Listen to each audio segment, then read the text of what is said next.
내가 너를 불쌍히 여긴가 같이 너도. 옆에 있는 분들과 한번 인사하겠습니다. 메리 크리스마스. 우리가 어린 시절서부터 메리 크리스마스 우리 성탄 때에 또 성탄을 앞두고 인사하곤 합니다. 그 뜻과 의미를 우리 예수 믿는 사람들은 더 분명히 잘 알아야 할 것 같습니다. 메리라고 하는 것은 즐거운이라고 하는 뜻이 있죠. 그리고 크리스마스라고 하는 것은 크라이스트와 마스, 예수님 그리스도와 그리고 예배하다라고 하는 단어가 합쳐진 것입니다. 그래서 이것의 본래의 뜻은 예수 그리스도께 즐거운 예배를 드리자, 예수 탄생을 기원하며 하는 인사입니다. 그러니까 세상 사람들과 같이 그냥 공휴일 또 요즘 백화점, 마트 가보면은 메리 크리스마스가 사라져 버렸어요.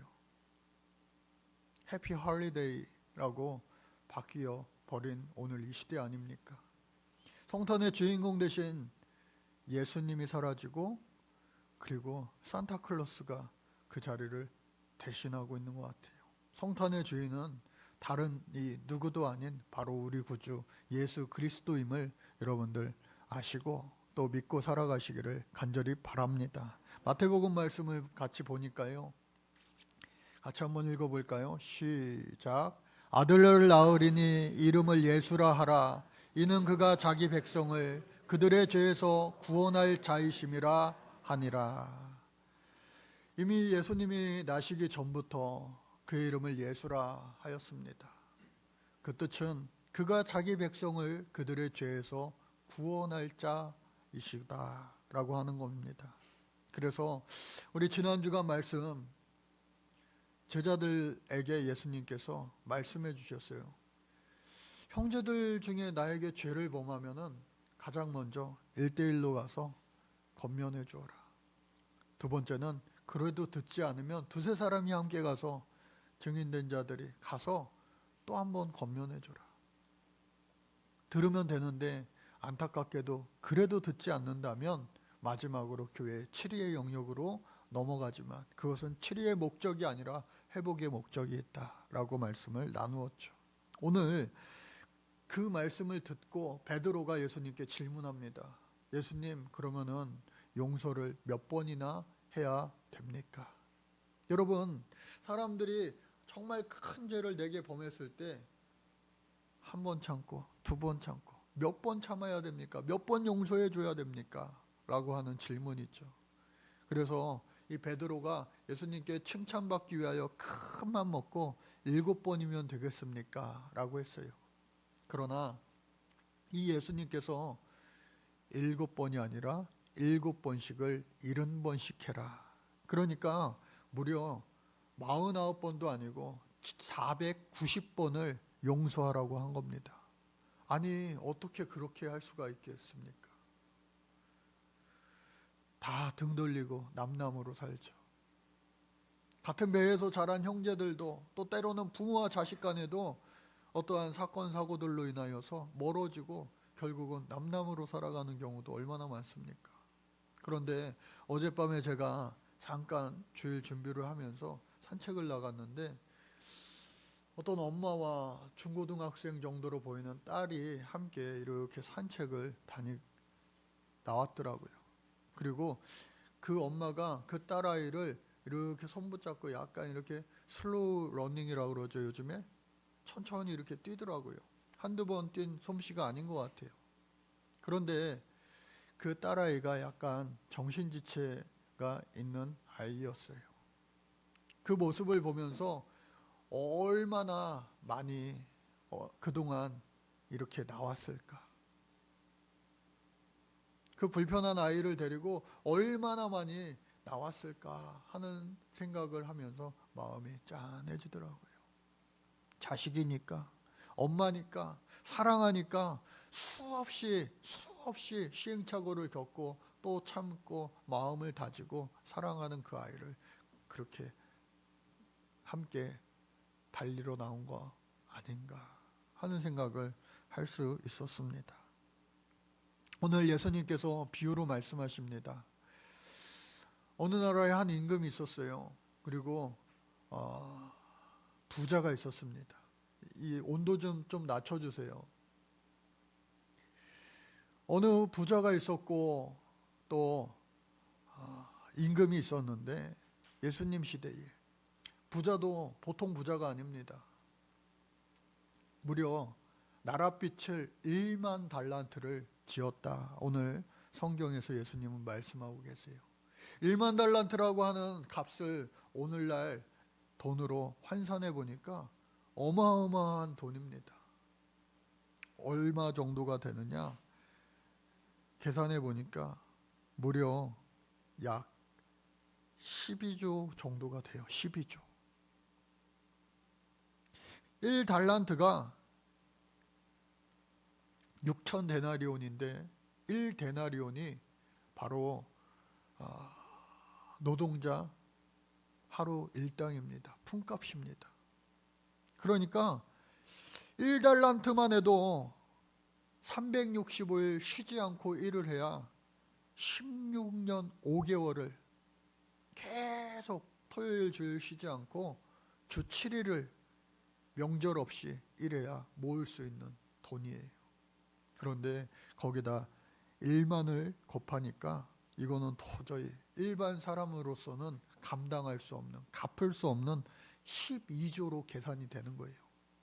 그런데 여러분, 오늘날의 부자들은요 12조 이상의 돈이 있는 사람이 있어요.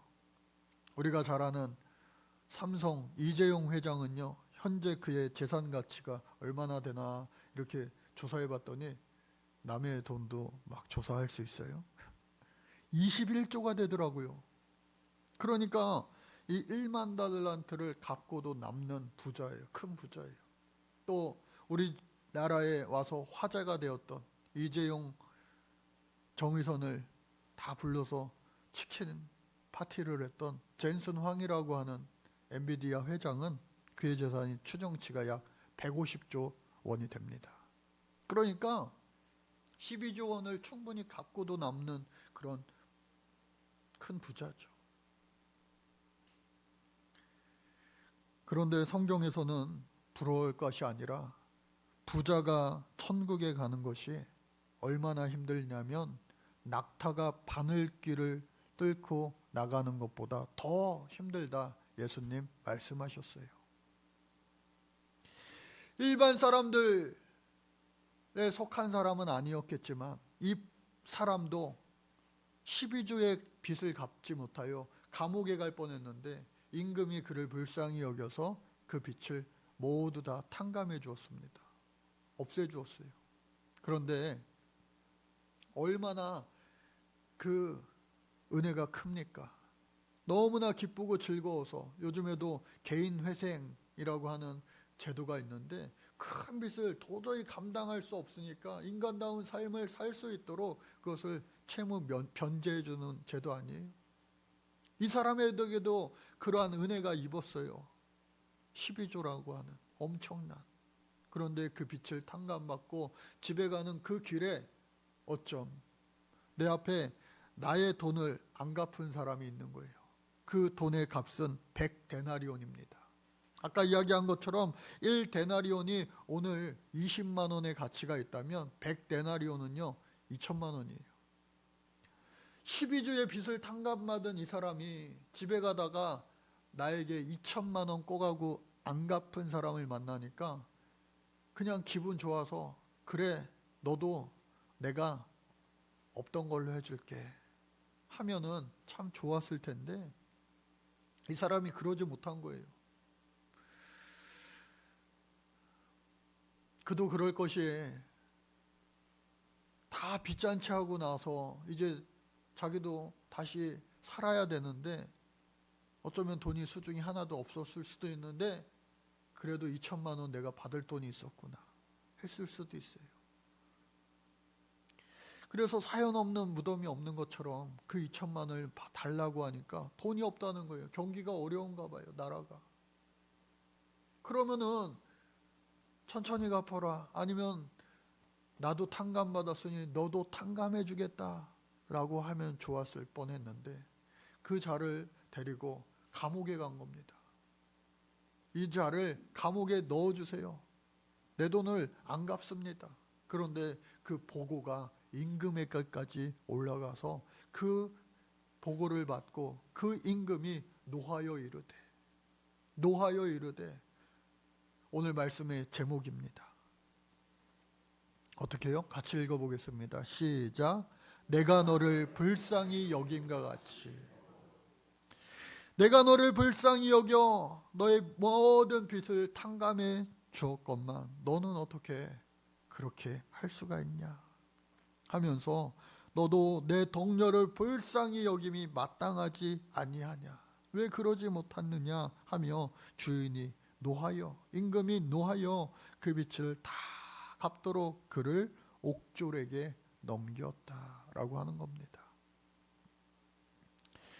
이와 같이 마지막 35절 너희가 각각 마음으로 형제를 용서하지 아니하면 나의 하늘 아버지께서도 너희에게 이와 같이 하시리라. 오늘 저와 여러분들 하나님의 은혜로 예수 그리스도의 보혈의 피공로로 말미암아 전부 다 모든 죄를 탕감받은 채로 우리가 살아가고 있습니다. 그것을 우리는 하나님의 은혜라고 그래요. 그리고 그리스도의 빚진 자라고 우리는 살아가는 겁니다. 그 빛을 하나님 앞에도 우리가 충성되고 헌신된 자로 온전한 예배자로 갚을 수 있지만 오늘 이 성탄의 아침에 우리 주님께서는 우리 모두에게 말씀하십니다. 내가 너를 불쌍히 여겨 너의 죄를 모두 다 그냥 용서해 주신 것이 아니라 하나밖에 없는 그 아들 독생자 예수 그리스도 십자가의 피공로 그 보혈의 값으로 용서해 준 것처럼 마치 이것은 아까 12조 원이나 되는 갚을 수 없는 그 빚을 다 탕감해 주신 거예요. 그 은혜를 읽었는데 우리도 마찬가지로 살아가면서 나에게 빚진 내가 이미 탕감받은 그 빚에 좋기 비할 수 없는 세세한 작은 그러한 빚을 너희도 용서하며 살아라. 그래서 단순히 내가 너를 불쌍히 여겼다라고 오늘 말씀이 끝나는 것이 아니라 내가 너를 불쌍히 여긴과 같이 너도 마찬가지로 가서 너의 동료를 불쌍히 여기며 그 빛을 탕감하고 용서해주고 사랑하여 주어라 라고 하는 오늘 이 성탄의 메시지를 여러분들 잘 기억하시고 우리 모두도 저 여러분들 한 사람 한 사람이 세상에 빚진 자로 주님의 아름다운 사랑의 빛을 비추며 살아갈 수 있는 복된 주인공이 다 되어질 수 있게 되기를 주의 이름으로 간절히 축복합니다. 마지막으로 옛날 우리 교회 어느 권사님 이야기 하나 하고 말씀을 마치려고 합니다. 교회를 개척하고 우리 회장님도 많이 봤을 그분인데 우리 교회 초대 여성교회 회장도 하고 또 주방장도 하고 하셨어요. 근데 초창기에 교회 왔는데 교인들 정말 몇 명 안 될 때 할아버지 한 분이 계셨는데 그 조그만 그 마을에 둘이 원수 집안인 거예요. 애들 때문에 사이가 그 친척들 간에 사이가 얽히고 설켜서 원수 집안인 거예요. 막 경찰서도 오가고 했던 서로 막 법정 소송까지 가기도 했던 그런 원수 집안이에요. 근데 그 원수의 사람들이 교회 안에서 만난 거예요. 저는 그 사실을 나중에 한참 있다가 알았는데 다행히도 예수의 사랑 안에서 그 원수된 사람들이 예수의 사랑으로 그것을 덮고 서로 용서하면서 끝까지 신앙생활 예수님을 떠나지 않고 교회를 떠나지 않고 변함없이 잘 하다가 둘 다 각각 천국 가셨습니다. 사랑하는 우리 성도 여러분, 용서할 수 있는 것을 용서하는 것은요, 세상 사람들도 누구나 다 하는 거예요. 사랑할 수 있는 사람을 사랑하는 것, 사랑하지 말라고 그래도 사랑합니다. 그러나 우리 주님께서는 사랑할 수 없는 사람들을 사랑하고 용서할 수 없는 사람들을 용서해 주어라. 왜? 내가 너를 그와 같이 사랑했고 용서해 주었잖아 말씀하시는 거예요. 그러니 오늘 저와 여러분들도 그와 같은 사랑과 용서를 하며 살아갈 수 있는 이 연말연시와 또 앞으로 우리네 남은 인생 되어서 저 천국에서 큰 칭찬을 얻고 상급을 얻을 수 있는 복된 주인공이 다 되어주시기를 주님 이름으로 간절히 축복합니다. 하나님 감사합니다. 우리가 예수님처럼 내가 너를 불쌍히 여긴 것 같이 너도 너의 동료들을 그와 같이 사랑하고 용서하며 살게 하여 주옵소서. 예수님의 이름으로 다짐하며 기도드립니다. 아멘.